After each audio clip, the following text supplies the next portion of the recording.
नागपुर हिंसा के बाद पहली जुमे की नमाज को लेकर महाराष्ट्र पुलिस ने सुरक्षा के कड़े इंतजाम किए हैं। मस्जिदों के बाहर जवानों का कड़ा पहरा है। चप्पे चप्पे पर सीसीटीवी, ड्रोन और पुलिस बल तैनात है। तस्वीरों में आप देख पा रहे होंगे कि पुलिस के लिए आज का दिन कितना अहम होने वाला है। सुबह से ही हर चौक मोहल्ले सख्त निगरानी में है। इस बीच एक ऐसी जानकारी सामने आई है जिसने जांच एजेंसियों को भी हिलाकर रख दिया है। दरअसल पर्दे के पीछे ऐसे करीब 250 पोस्ट का पता चला है जिन्होंने नागपुर हिंसा के दौरान आग में घी डालने का काम किया था। घर बैठे बैठे सोशल मीडिया के माध्यम से 250 ऐसे पोस्ट किए गए जिसके कारण मुस्लिम समुदाय के बीच अफवाह फैल गई जो दंगों का कारण बने। और अब सीएम फडणवीस और उनकी पुलिस ने ये साफ कर दिया है कि वो किसी भी ऐसे आरोपी को बख्शने के मूड में नहीं है। साइबर जांच टीम का कहना है कि 250 सदस्यों वाली ट्रोल आर्मी ने नागपुर हिंसा भड़काई। सोशल मीडिया पर ऐसी जानकारियां फैलाई गई जिसका सच से कोई लेना देना ही नहीं था। साइबर सेल के डीसीपी लोहित मतानी का कहना है कि हमने 50 से ज्यादा यूजर पर नजर रखी है और आधी रात तक उन्हें पकड़ने के लिए पुलिस टीमें भेजी गई हैं। ये इस मामले में 4 एफआईआर दाखिल हुई हैं। 27/25, 28/25, 29/25 और 30/25। इसमें जो पहली एफआईआर है वो ये है कि जो औरंगजेब के खिलाफ में जो प्रोटेस्ट हुआ था वो प्रोटेस्ट का जो वीडियो बनाकर और उसमें इस प्रकार की टिप्पणी कर कर उसको स्प्रेड किया गया जिसमें वायलेंस को बढ़ावा दिया गया। उस पर 27/25 ऐसा एफआईआर दाखिल हुआ है। 28/25 जो वायलेंस जो वीडियोज हुए उन वीडियोस को क्लिपिंग बनाकर उसको स्प्रेड किया गया जिससे कि और फर्दर दो समुदाय के बीच में वायलेंस हो। और तीसरा है 29/25 जिसमें अभद्र प्रकार के पोस्ट किए गए जिससे फर्दर वायलेंस को प्रमाण दिया गया। और 30/25 में जो वायलेंस की वीडियोज हैं उनको ग्लोरीफाई किया गया। उसमें किस प्रकार के एक कैप्शन दिए गए कि अल्लाह अकबर और सर तन से जुदा, और इसकी वजह से और उसको ग्लोरीफाई करके और उसको बढ़ाने के लिए अपील की गई। वो 30/25 में और इस प्रकार से 4 एफआईआर दाखिल की है। 230 के ऊपर प्रोफाइल्स है जिसकी इंफॉर्मेशन मांगी है ब्लॉक करने के लिए दिया है। और अभी एफआईआर में 50 के ऊपर प्रोफाइल्स उसमें डाली गई हैं। उन सबकी जानकारी हमने जो थर्ड पार्टीज है फेसबुक, इंस्टाग्राम, ट्विटर, यूट्यूब, उनसे हम लोग मांग रहे हैं। और उसमें जिस प्रकार से जैसे जैसे जानकारी हमारे पास आती जाएगी उन लोगों को आइडेंटिफाई करके उनको अरेस्ट करने की प्रक्रिया चालू करेंगे। इसका जो मास्टरमाइंड है फहीम खान, उसकी क्या भूमिका है? उसने किस तरीके से अपने इस पे सोशल मीडिया पे अपील की थी? तो फहीम खान ने जो वीडियो था जो क्या कहते हैं औरंगजेब का के खिलाफ में जो प्रोटेस्ट हुआ था उस वीडियो को कट करके और उसने क्या कहते हैं स्प्रेड किया था जिसकी वजह से दंगा बढ़ा।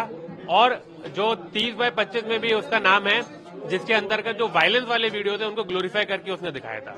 देशद्रोह की भी कलम देशद्रोह की कलम 30/25 में लगी है जिसमें उसका भी नाम है।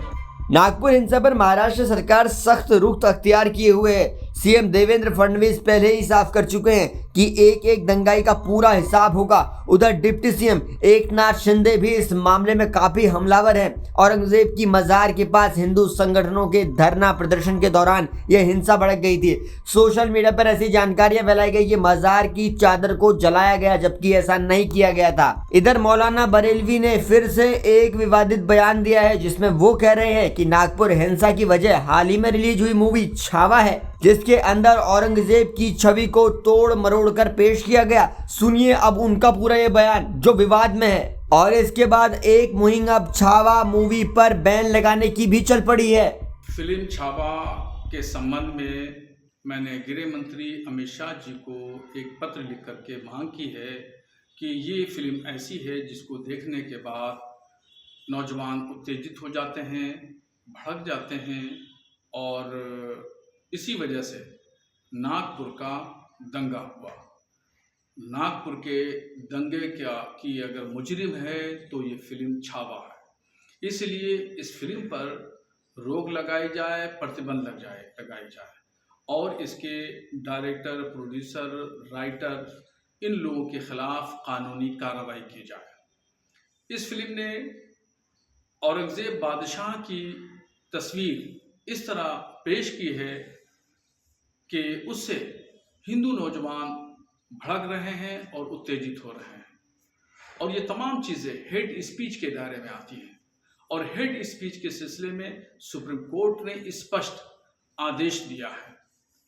उस आदेश पर अमल करना चाहिए और गृह मंत्री जी फौरी तौर पर फिल्म छावा पर पाबंदी लगाएं। और अगर ये फिल्म ऐसे ही चलती रही तो हमें अंदेशा है कि कहीं देश में और कहीं दूसरी जगह इस तरह की घटनाएं न हो जाएं।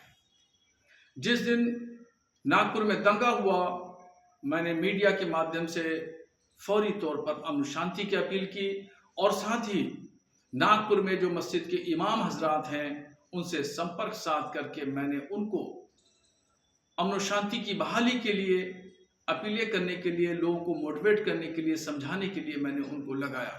रात दिन मैंने इसकी मेहनत की। और ये भी मैंने इस पत्र में स्पष्ट किया है कि भारत का मुसलमान औरंगजेब को सिर्फ बादशाह मानता है। औरंगजेब को ना अपना रहनुमा मानता है, ना अपना आइडियल मानता है, सिर्फ एक शासक मानता है, इसके अलावा और कुछ नहीं। मगर औरंगजेब के नाम से कुछ हिंदूवादी संगठन लोगों को भड़काने का काम कर रहे हैं और उत्तेजना फैला रहे हैं।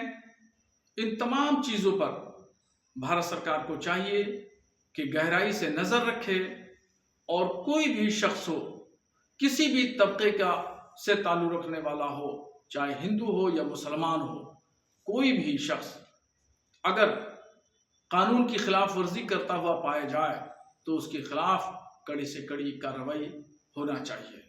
मैं फिर गृह मंत्री जी से गुजारिश करूंगा कि जितनी जल्दी मुमकिन हो फिल्म छावा पर प्रतिबंध लगाएं, क्योंकि ये फिल्म लोगों को रेडिकलाइज बना रही है। तो रेडिकल होने से पहले अगर इस प्रतिबंध लग जाता है फिल्म पर तो मैं समझता हूं कि बहुत बड़ा एक काम होगा और हिंदू और मुसलमान दोनों नौजवान तबके रेडिकल होने से बच जाएंगे। फिलहाल आज का शुक्रवार पुलिस के लिए बहुत अहम होने वाला है, क्योंकि नागपुर हिंसा के बाद ये पहले जुमे की नमाज होगी जब पुलिस को सुरक्षा व्यवस्था कड़ी करनी होगी। साथ ही सारे कामों के बीच पुलिस के लिए आज का दिन चुनौती भी है। उधर महाराष्ट्र पुलिस नागपुर में आरोपियों की धरपकड़ में जुटी हुई है।